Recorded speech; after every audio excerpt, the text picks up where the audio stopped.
Hello दोस्तों, welcome to the Basu classes. आज हम लोग बात करेंगे दोस्तों यूपी टेट, सी टेट और केबीएस की परीक्षा में जो ईवीएस के एनसीईआरटी क्वेश्चन पूछे जाते हैं उनके बारे में। ये हमारा पार्ट जो है वह सेकंड है दोस्तों। बात करेंगे आवास और भूगोल से रिलेटेड क्वेश्चन के बारे में दोस्तों। तो असम के जो घर होते हैं तो दोस्तों असम के जो घर हैं वे भारी वर्षा के कारण ये होते हैं ज़मीन से लगभग 10 से 12 फीट की ऊंचाई पर बांस के खंभों पर बनाए जाते हैं दोस्तों, क्योंकि वहाँ पर असम में बारिश के कारण जो जल भराव की जो समस्या हो जाती है, इसके कारण ये जो घर हैं वह ज़मीन से 10-12 फुट की ऊंचाई पर जो बांस के खंभों पर बनाए जाते हैं दोस्तों। बात करेंगे मनाली के जो घर होते हैं, यहाँ पत्थर और लकड़ी के बने घर बनाए जाते हैं तथा इनकी जो छतें होती हैं वह ढालू नुमा होती हैं दोस्तों। बात करेंगे दोस्तों राजस्थान के घर के बारे में, तो जो दोस्तों राजस्थान के घर होते हैं ये मिट्टी के घर बनाए जाते हैं दोस्तों। तो मिट्टी घर इसलिए बनाए जाते हैं क्योंकि जो पत्थर वगैरह होता है गर्म हो जाता है तथा मिट्टी के अंदर जो होती है उसमें अंदर तक नहीं जा पाती दोस्तों, तथा जिसकी दीवारें मोटी और जो छतें होती हैं वह कटीली झाड़ियों से बनी हुई होती हैं।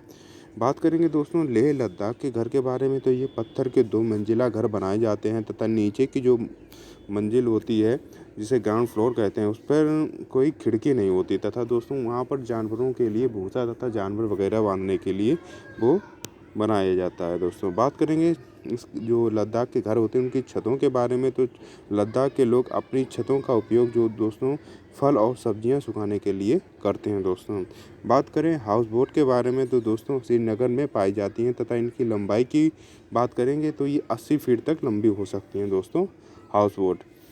बात करेंगे डोंगा के बारे में, तो दोस्तों झेलम नदी जो श्रीनगर में पड़ती है इसमें तैरते हुए घर जिसमें अलग अलग कमरे बने हुए होते हैं, तो दोस्तों उसको डोंगा बोला जाता है दोस्तों श्रीनगर में दोस्तों। बात करेंगे पश्मीना शाल दोस्तों। पश्मीना शाल जो है यह लद्दाख की जो चांगपा जनजाति द्वारा बनाई गई जो बकरी होती है उनके बालों से बनाई जाती है दोस्तों।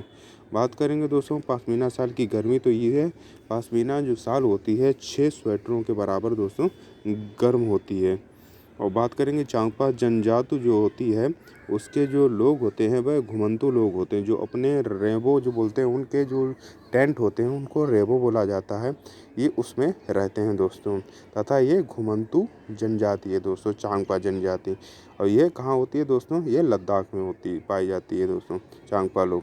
बात करेंगे मृत सागर दोस्तों, डेड सी बोला जाता है, दुनिया का सबसे नमकीन सागर है। इसमें 1 लीटर में लगभग 300 ग्राम नमक होता है दोस्तों।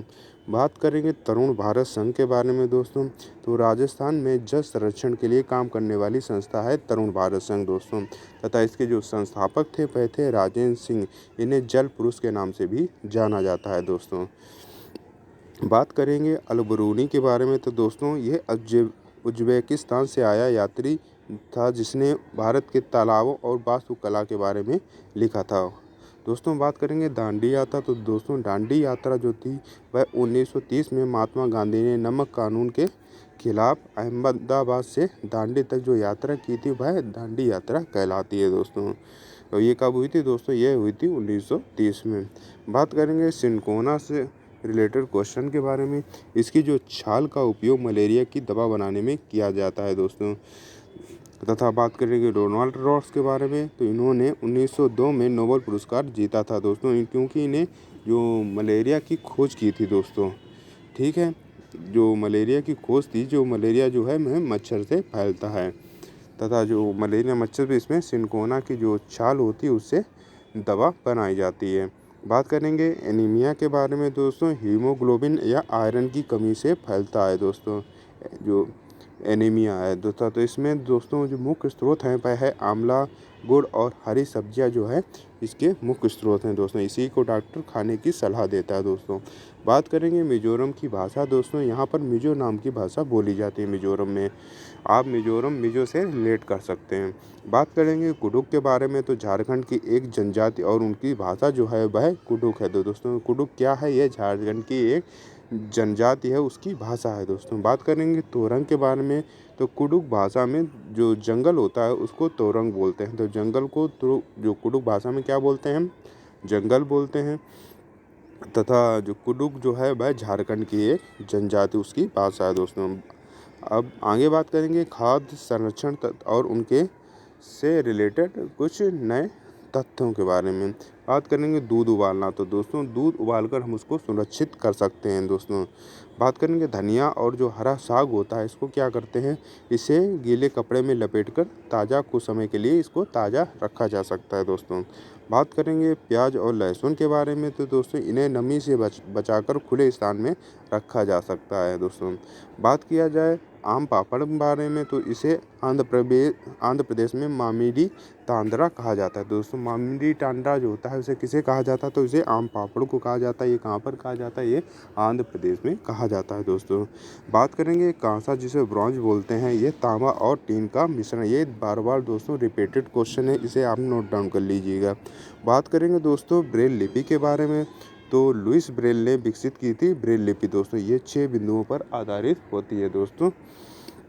बात करेंगे लिंगहू फेन के बारे में, तो ये हांगकांग का एक पकवान है जो सांप के मांस से बनाया जाता है। तो दोस्तों लिंगहू फेन का क्या है, तो ये सांप का एक पकवान है, सांप के मांस से बनाया जाता है। ये गाँव का फेमस है, ये हांगकांग से फेमस है दोस्तों। बात करेंगे टेपिकोआ के बारे में, तो केरल में ज़मीन के नीचे उगाया जाने वाला जो कंद है उसको टेपिकोआ बोला जाता है दोस्तों। बात की जाए सरसों के तेल में मछली कहाँ खाई जाती है, तो दोस्तों ये खाई जाती है जम्मू कश्मीर में। तथा नारियल तेल की बात आए तो वहाँ पर जो मछली खाई जाती है वह खाई जाती है गोवा में। बात करेंगे दोस्तों ईबीएस जो शिक्षा छात्र है उसके रिलेटेड क्वेश्चन के बारे में दोस्तों।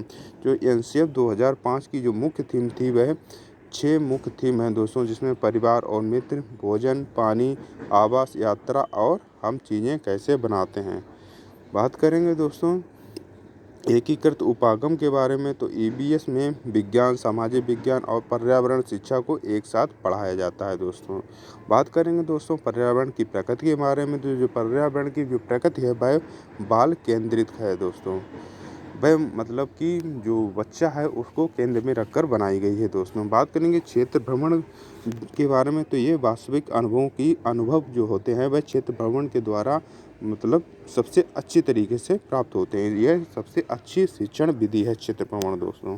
बात करें सीखने के सिद्धांत के बारे में, तो मूर्त से अमूर्त और सरल से कठिन और ज्ञात से अज्ञात, ये सीखने के सिद्धांत हैं दोस्तों। बात करेंगे कहानी और कविताओं से रिलेटेड क्वेश्चन के बारे में, तो अमूर्त धारणाएं जो होती हैं उनको समझाने और जो संवेदनशीलता विकसित करने में सहायक होती हैं कहानियाँ और कविताएं दोस्तों। जब कोई चीज़ हमको बच्चों को समझ में नहीं आती तो उन्हें समझाने के लिए शिक्षक को कहानियाँ तथा कुछ उदाहरण और कविताएं मतलब बच्चों को सुनानी पड़ती हैं तथा उसमें उनका जिक्र होता है, तो बच्चे अच्छी तरीके से उसको समझ लेते हैं दोस्तों। बात करेंगे अवलोकन के बारे में, तो दोस्तों बच्चों में डेटा एकत्र करने और पैटर्न बनाने की जो क्षमता होती है वह बढ़ जाती है दोस्तों। बात करेंगे दोस्तों पोर्टफोलियो के बारे में, तो बच्चे की जो शैक्षणिक और गैर शैक्षणिक जो प्रगति होती है, मतलब उन्होंने कितना उन्नत किया उसका जो क्रमिक रिकॉर्ड होता है उसको पोर्टफोलियो बोला जाता है दोस्तों।